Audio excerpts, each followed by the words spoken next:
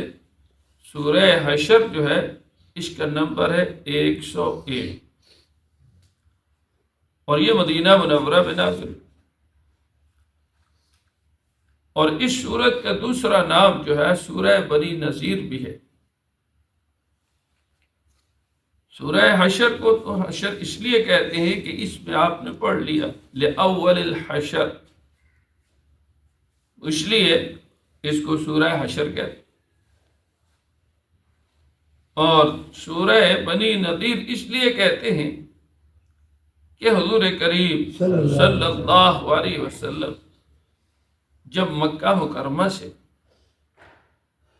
تشریف لے کر ہجرت کر کے تشریف لائے مدینہ منورہ میں، تو مدینہ منورہ کے ارد گرد جو ہے مختلف یہودی قبائل جو ہے آباد تھے، خود مدینہ میں بھی۔ اب حضور کریم صلی اللہ علیہ وسلم نے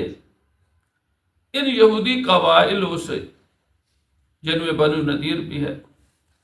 بنو قریظہ بھی ہے، بنو قینقاع بھی ہے، ان سب قبائل سے ایک معاہدہ کیا جس کو سیرت کی کتابوں میں میثاق مدینہ کہا جاتا۔ ان معاہدوں میں ایک معاہدہ یہ بھی تھا کہ اگر ان حلفاء یعنی حلیف لوگوں میں جن کا درمیان آپس میں معاہدہ ہے،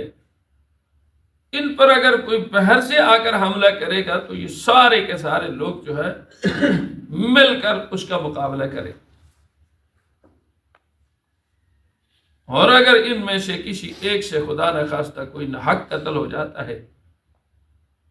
تو اس کی دیت بھی یہ سارے قبائل مل کر جو ہے وہ ادا کریں گے، اور اس وقت ایک آدمی کی دیت جو ہے 100 اونٹ تھی۔ اگر کوئی آدمی خطعاً قتل ہو گیا تو اس کے ورثاء جب مطالبہ کریں گے بطور دیت کے، تو وہ 100 اونٹ جو ہے وہ ادا کریں۔ غزوہ احد میں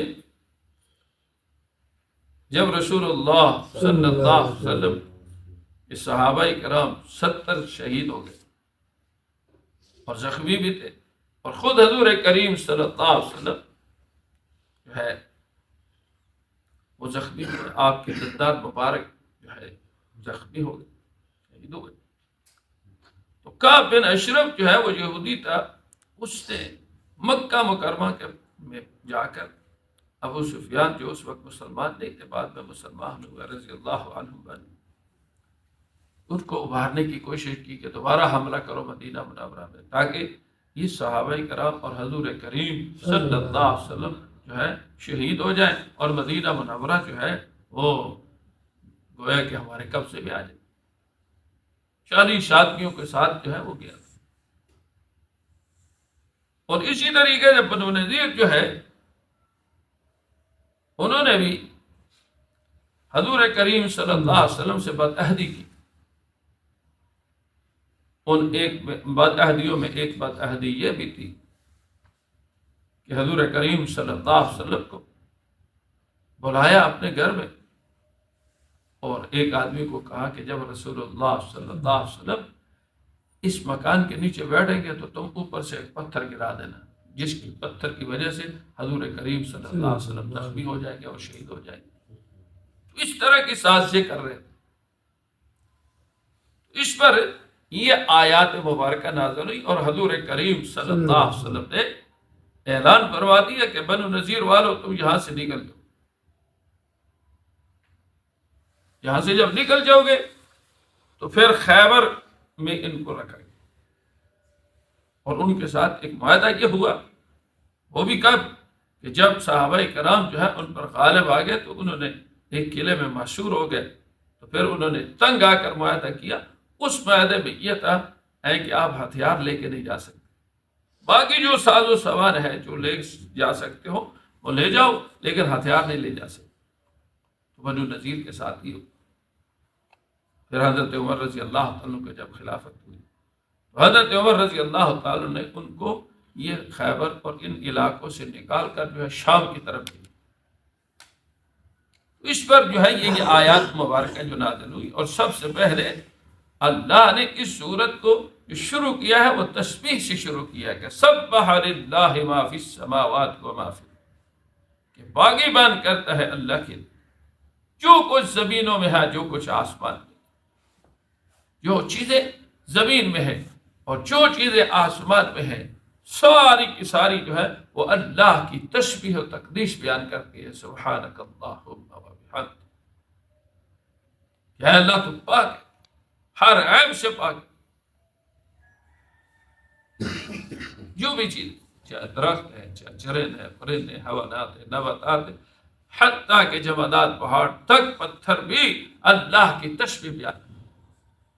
اس نے فرمایا وَإِن مِّن شَيْءٍ إِلَّا يُسَبِّحُ بِحَمْدِهِ وَلَٰكِن لَّا تَفْقَهُونَ تَسْبِيحَهُمْ، کہ اللہ کی ہر چیز جو ہے وہ تسبیح بیان کرتی ہے، لیکن تم ان تسبیح کو بیان جو ہے سمجھ نہیں سکتے۔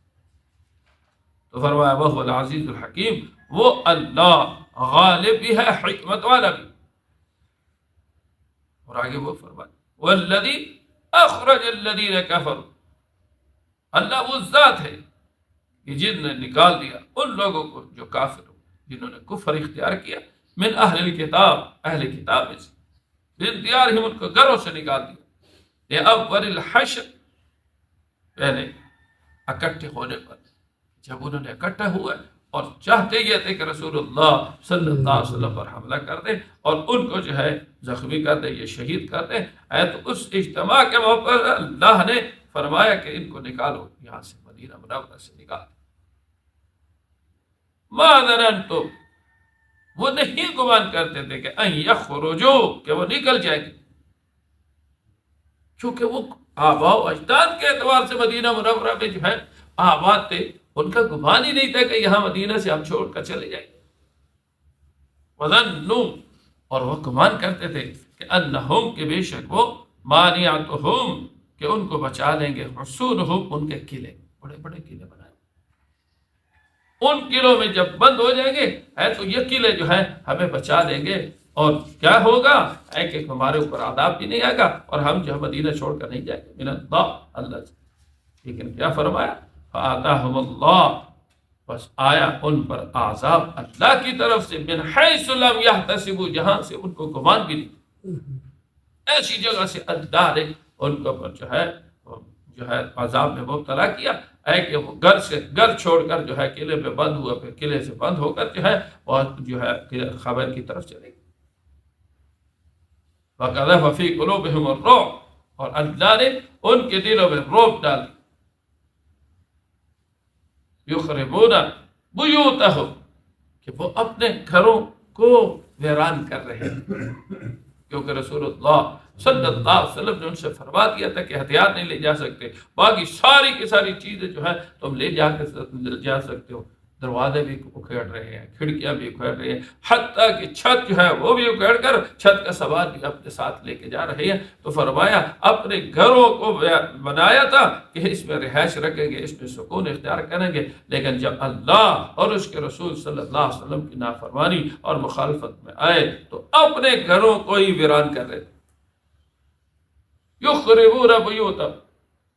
کہ خراب کر رہے تھے، ویران کر رہے تھے اپنے گھروں کو، بِأَیْدِہِمْ، اپنے ہاتھوں سے، اور ساتھ ساتھ وَأَیْدِی الْمُؤْمِنِین، اور مومنین کے ہاتھوں سے بھی ویران ہو رہے کہ انہوں نے مومنین کے خلاف سازش کی، صحابہ کرام کے ساتھ، اور خصوصاً حضور کریم صلی اللہ علیہ وسلم کی شہادت کے در پہ تھے، آپ صلی اللہ علیہ وسلم کے قتل کے در پہ تھے، تو اس لیے مومنین نے ان کو جو ہے گھروں سے نکالا۔ تو فرمایا فَاعْتَبِرُوا يَا أُولِي الْأَبْصَارِ، کہ عبرت حاصل کرو، عبرت پکڑو اے ابصار۔ یہ ابصار جو ہے یہ بصر کی جمع ہے، یہ بصیرت کی جمع۔ اگر یہ بصر کی جمع ہو تو پھر اس کا معنی یہ ہے کہ اے آنکھوں والے عبرت حاصل کرو، کہ اللہ نے آنکھیں دی ہیں، آنکھیں دینے کا مقصد یہ ہے کہ ان جگہوں کے پر جا کر جو ہے دیکھو، ہے کہ جو اپنے آپ کو اتنے مظلوم سمجھتے تھے، جو اپنے آپ کو جو ہے اتنے بڑا سمجھتے تھے، وہ اپنے ہاتھوں سے بھی گھروں کو ویران کر کے جا رہے ہیں۔ اس لیے فرمایا فَاعْتَبِرُوا یا اولی الابصار، کہ اے آنکھوں والو عبرت حاصل کرو، نصیحت حاصل کرو۔ اور اگر یہ بصیرت سے ہو تو پھر اس کا معنی ہوتا ہے اے عقل والے، فرمایا فَاعْتَبِرُوا، عبرت حاصل کرو، اے ابصار، اے عقل والے، کہ اللہ نے تمہیں عقل دی ہے، عقل سے سوچ لو ہے کہ جنہوں نے بھی رسول اللہ صلی اللہ علیہ وسلم کی مخالفت کی، اللہ نے اس کو اس دنیا میں بھی ویران کیا اور آخرت میں ویران ہے ہی ہے۔ الحمدللہ والصلاة والسلام على نبينا وعلى آله وصحبه اللهم صل وعلى آل سيدنا ومولانا محمد ورسول صل على المؤمنين والمؤمنات والمسلمين والمسلمات اللهم إنا نسألك الهدى والتقى والعفاف والغنى اللهم إنا نسألك العافية والمعافاة الدائمة في الدنيا والآخرة توفنا مسلما والحقنا بالإسلام اللهم إنا نعوذ بك من الهم ونعوذ بك من الجبن والكسل وقهر الرجال اللهم لا تسلط علينا من لا يرحمنا في الدنيا حسنة وفي الآخرة حسنة أجمعين.